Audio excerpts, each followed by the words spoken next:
This is Dolany TV, ladies and gentlemen. Good evening and welcome back. I know, a day off yesterday, but we're back to Edmonton Oilers discussion today. You know what? I really should have been passed out in bed by about 7:30 last night. Didn't go to bed till 9:30, and it cost me at work today. I'm gonna not even lie. You can see it in my eyes. I was dragging my butt at work today at best. But that said, my friends, all the while, that means Oilers news is happening and happening in large chunks for us today. And I'm just going to ignore the background there. I don't know what's going on. The lighting's no different than normal. Just, I guess green isn't green today, right? That's end of the day. That's the moral of the story. So we'll ignore that whole situation behind me as it goes in and out. But Oilers news. Where was I? Yeah, Oilers news today. How about lots of guys finishing up their loans, whether it want to be Dominic Cahoon, you want it to be Tyler Benson, Ryan McLeod, Gaetan Oss, William Lagesson, all guys that are going to factor into the hard decisions that Dave Tippett and Ken Holland have to make on the NHL roster. Bob Stauffer tweeted out guys that are going to stay in Europe. We'll cover that in a whole nother different thing because I would like some clarification on what's happening with Marcus Niemelainen, but I don't think we're going to get it, and that's fine and dandy by me. So, that said, where's Jes Puljujarvi in all this? Who knows? I haven't heard anything about him in months, it feels like, compared to the rapid pace of Puljujarvi news we've heard for however long. So, that said, you know what? Let's get to that battle on the left wing. We already talked about Joakim Nygard and how he really has a struggle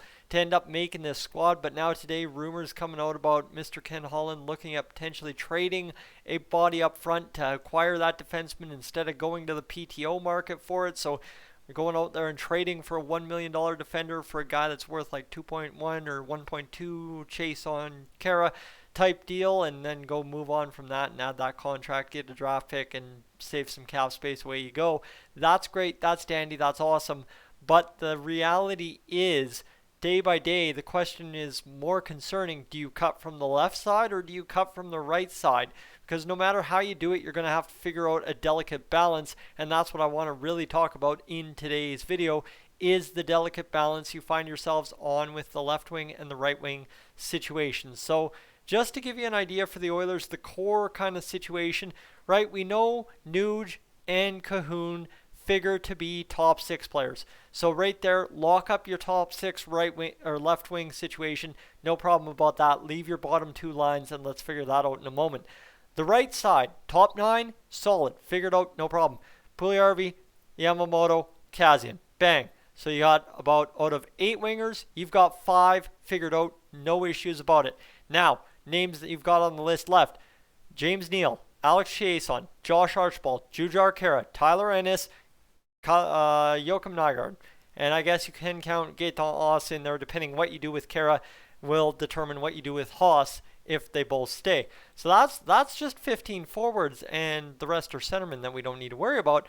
But then how about you join me down here in the minor leagues where you got Cooper Marody, Raphael Lavoie, Ryan McLeod, Tyler Benson, Kirill Maximov, Ostap Safin, Alan Quine, Seth Griffith, Joseph Giambrodella, Adam Cracknell, Patrick Russell, and that is the list. A lot of these guys staying in Europe or going down to the taxi squad or minor league roster. But you've got a guy like Cooper Marody who, guys, when's the last time anybody heard anything about Cooper Marody? The guy just seems to, every time he gets injured or every time something happens to him, he falls off the face of the earth and he just disappears all the way. So, like, the last update outside of somebody asking about him today is the fact that December 4th, there was some talk about him playing college. And then the next question after that is, when's the last time we got a Cooper Marody update? So your guess is as good as my guess at this point as to what's going on with Mr. Cooper Marody. So that's a question mark. Maybe you can scratch off the list, maybe one we don't need to answer.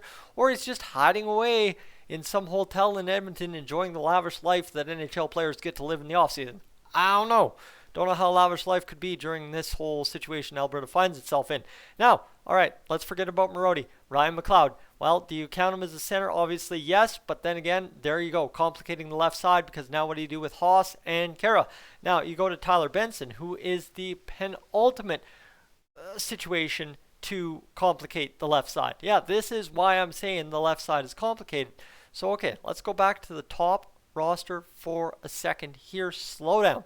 All right, on the left side, James Neal, count him in there as a guy possible because he can play left or right.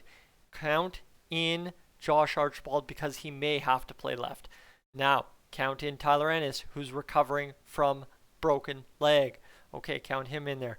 And of course, count in Joakim Nygard. So what's that? Nygard, Ennis, Kara, don't forget Kara, Archibald, and James Neal. That's 5 on the left side possible. Benson and McLeod or Haas, however you want to shake it down, 7 on the left side for 2 spots in the lineup. Now, the reason I am concerned about this, I haven't explained that yet, is because there's been articles published today across Oilers media. The fact that these guys who have been overseas playing pro hockey have a ledge up on anybody else here in North America who hasn't been playing. Now, obviously, who do I think that affects? James Neal, a guy like Tyler Ennis, and possibly a guy like Jujhar Khaira and Josh Archibald. Those are guys set to suffer because other guys have been game sharp, game ready for a couple of months now, putting up points, doing what they need to do to play hockey and win hockey games. Whether they're winning or not, that remains to be seen. It's Europe, and I mean, don't put too much stock into it because who else is on loan on the other clubs over there? When's the last time you checked a whole roster for every team in the Swiss League? Well, you probably didn't. That's why Tyler Benson looks pretty good compared to everybody else because you don't know who anybody else is. So, okay, right? That's what I'm saying is there's game-ready guys, there's NHLers, there's your top 6 guys, and there's 2 spots to figure about 7 people on the left side. The right side, you've got 1 spot for Alex Chiasson, Josh Archibald, James Neal, Tyler Ennis if you want to count him in there. So let's go Ennis, Archibald, Neal, Chiasson. Okay, that's 4 so far, right? We got 4 on the main roster. And then, yeah, realistically, you've got Cooper Marody in there factoring it too. So 4 or 5 for 1 spot on the right wing in the lineup. And that's where this gets really interesting, right? Marody, you can probably scratch him off, and you're probably sitting at 4 pretty decent options for a 4th line right winger. But you look at those options. It's Alex Chiasson. It's James Neal. Those are 2 heavy contracts to be playing on your 4th line, but they're dynamite on the power play, and this is going to be the league's best power play in the NHL again this year as we figure. So maybe not so bad to have them playing limited minutes and then playing a lot of minutes on the power play. Okay, good to go. And hockey's going to be sloppy. There's going to be a lot of power plays early, and I think we can cash in. Okay, that's great. But then, right, Josh Archibald, one of the league's best penalty killers last year.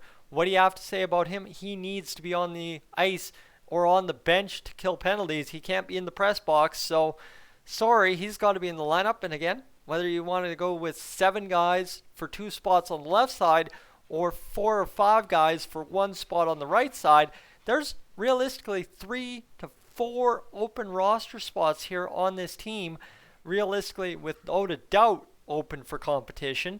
And end of the day, your guess is as good as mine how you fit upwards. Well, if you've got 4 on the right side, 7 on the left, and probably 2 or 3 down the middle, you've got 13, 14, 15 guys vying for spots. Now hold on.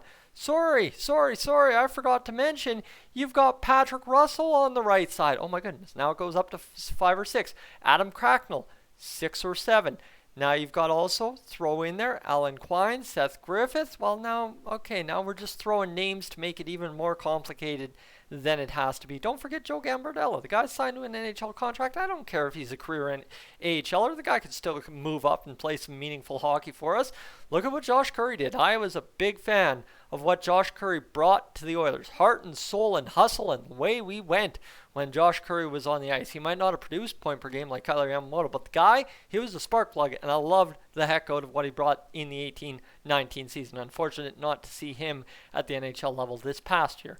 Now, right, that's one problem solved. Josh Curry's gone. He's no longer an Oiler. We don't need to worry about that. He won't even be playing with the Bakersfield Condors. Okay, good, gold. But, right, there's potentially about 18 guys vying for what is 3 to 4 to 5 roster spots open on the Oilers forward core.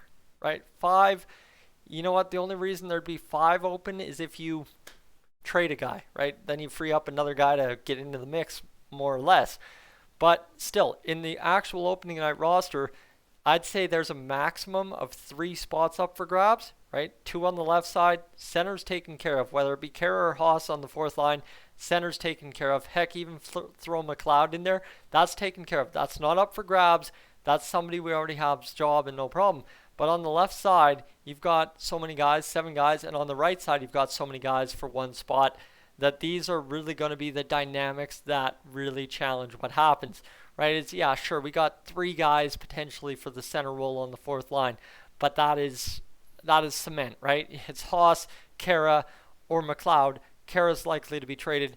Haas is going to be here whether he's in the lineup or on the bench, and McLeod's going to be somewhere in the mix as well. So end of the day, you're not losing a lot by not even putting any stock into the race for 4th line center. There's no reason to. It's not a major question. But when you've got 7 guys on the left side, 4 guys on the right side, and you've got all these guys coming from Europe to fill 2 open spots on the left side, 1 open spot on the right side, and you've got returning players as well that very easily fill those roles. Like, why would I even doubt that James Neal doesn't have a spot or does have a spot on this roster? Right? That's a silly question. The guy gets paid $5.75 million. And if you want to skewer me about trading him for a 7th round pick, your guess is as good as mine. How you else solve this problem? You either play him or you trade him. That's what you got to do, right? You don't sit him at 5.75 against the cap. So, end of the day, right? That should shore up the right side. But now you don't use Archibald. You don't use Chiasson unless you transition him to the left side, which we already are counting Archibald over on the left side. But that's still complicated. That's now 7 or 8 if you add Chiasson. And, I mean, what if you trade Chiasson? What happens there? And you see the complication and the math and the squirrel running on the circle and the hamsters and the stuff doing in my head right now is it's just bonkers because, end of the day, we don't have anything official. We don't actually know set in stone when the NHL is going to open up. So, sorry. This is a lot of mental hoops to jump through for something I'm not even sure is coming back yet. You get where I'm going, right? Complication, but it's complicated because you have those guys that have been playing in Europe that are pushing for roster spots, and they're going to push hard for them because they are game shape. Whereas what's James Neal been doing for the past 8 months, other than playing 5 games with the Oilers in August? Do you follow him on Instagram? I don't. Yeah, that's what I thought. All right, ladies and gentlemen, I'm Tyson. This is Stolany TV. I will catch you in the next one.